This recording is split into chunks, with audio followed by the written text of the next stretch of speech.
Hello, everyone, and welcome to Stars and Standings for Week 8. A note, I am pre-recording this on Saturday night, or Sunday night, excuse me. Uh, I can't record on Monday this week. So, this is ahead of time of the game between the River Dragons and the Mississippi Seawolves, which, as I'm recording this, is going on right now.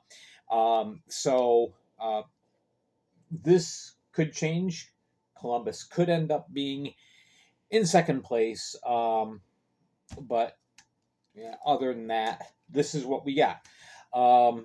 Again, simplified wins, losses, overtime, points, regulation wins, and point percentage, which will probably come into play a little bit later this season. And that's going to be a tiebreaker. We'll talk about that when it happens. All right. But right now, we're good with this. So, yeah, the Zydeco Baton Rouge still in first place. Yep, there you go. 32 points. Tops in the Continental.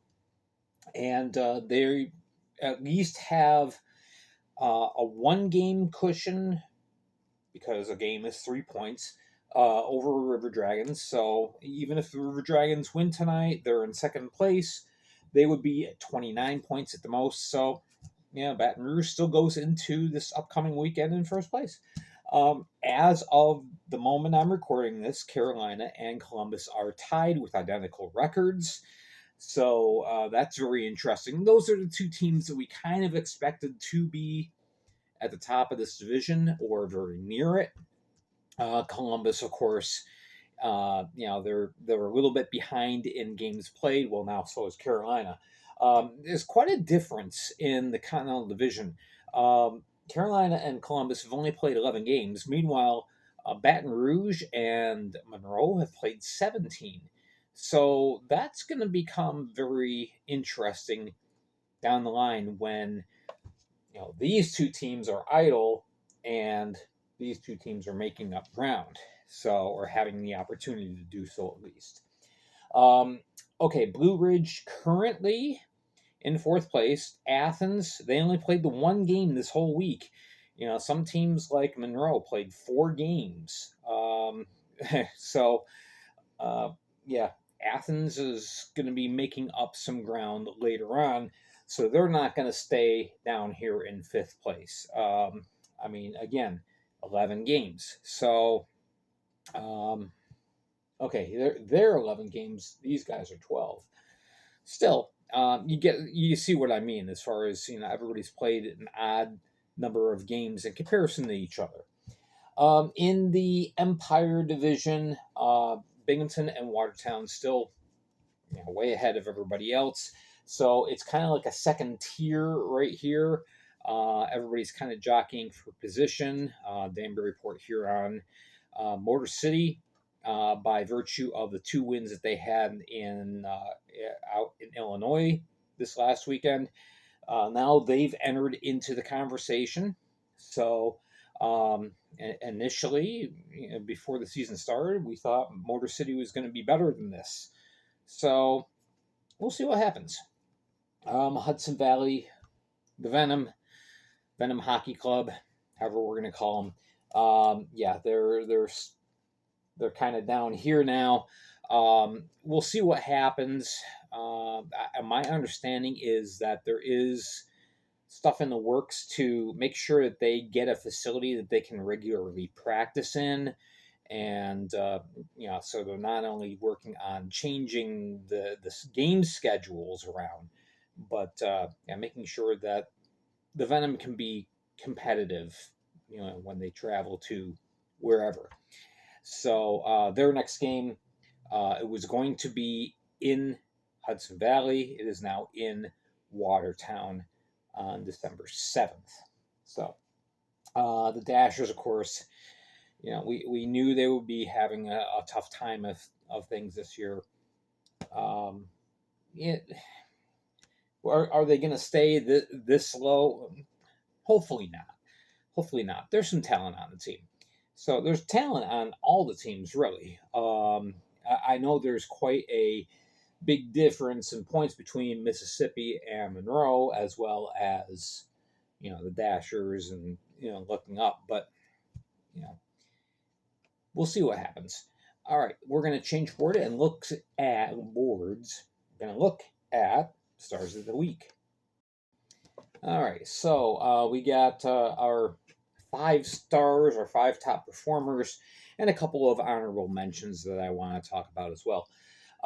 So yeah, some of the big players now again, it doesn't factor in Sunday night's game, but so far on the week, Ryan Hunter for the River Dragons has himself 5 assists. So that's good. He's really helped get the Columbus offense jump started. For the Binghamton Black Bears, Connor McAnanima, quite a performance in goal. He played all 3 games Binghamton had this week. 3 wins and 947 save percentage and a 166 goals against. Really, really tough schedule. They played Danbury on Wednesday, and then Friday and Saturday it was Watertown. So it was not a slouch schedule for the Black Bears or McAnanima. For the Danbury hat tricks, Johnny Ruiz, it was only a matter of time before we saw his name up here on this board. He continues to just lead by example, lead by his play. He's a superstar of the Fed. He really is. And goal and 4 assists for him on the week. For the Blue Ridge Bobcats, Vladislav Vlasov had himself 3 goals and 2 assists in the 2 games that the Bobcats played. Excellent weekend. And then Elijah Wilson for the Zydeco.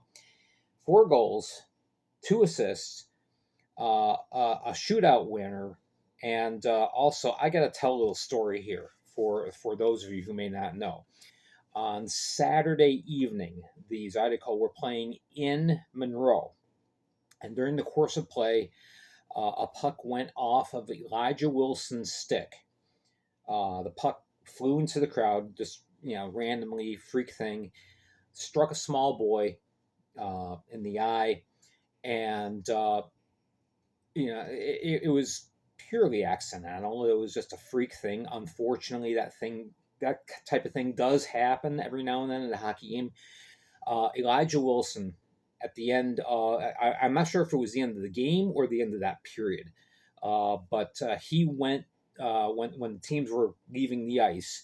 He went to the Moccasin staff in the corner and told them that he wanted to sign his stick and make sure that boy that got hit in the eye got the stick. And he wrote on the stick blade, "I'm sorry."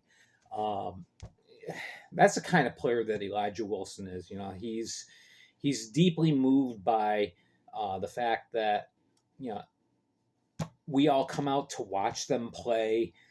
They're just doing what they love to do, play the game, and he felt so bad. He wanted to make sure that somehow he made it up to the boy who was struck. So he ended up giving them the stick, signature. I'm sorry on there. These guys are all hard. They really are.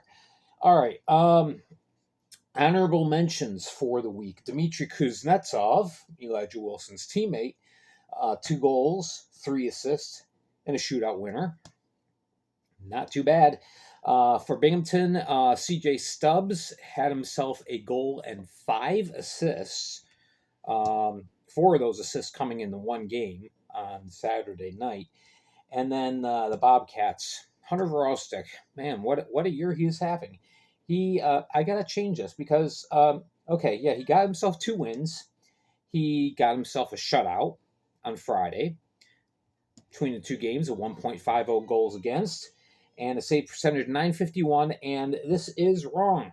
It's not his 4th assist of the year; it's his 5th. He had 4 in the 1 weekend, 3 in 1 game. He had 3 in the 1 game, 1 in the next day, and then he had another assist. So he's got 5 assists on the year. So totally incredible. And he's pretty comfortable moving the puck forward when when he makes a stop, or whatever, clearing the zone, he's not afraid to do it himself. Get the puck up to a teammate and get on the board. So congratulations to these guys on an excellent weekend, and it's going to be really interesting this next weekend. Games are only Friday and Saturday. I think there is one Sunday game. No, it's just Friday and Saturday this next week. So there we go. All right, so tomorrow is Tuesday. We will have news and notes on the Flash Audio Network. Tune in on the most recent developments with the Venom and other stories as well of what's going on around the league. Make sure you tune in for that. Make sure you're following me on the Flash Audio Network on YouTube and, of course, on Facebook. All right, I am Gary Ryan for the Fed League Flash. You guys have a wonderful week. We'll catch you later.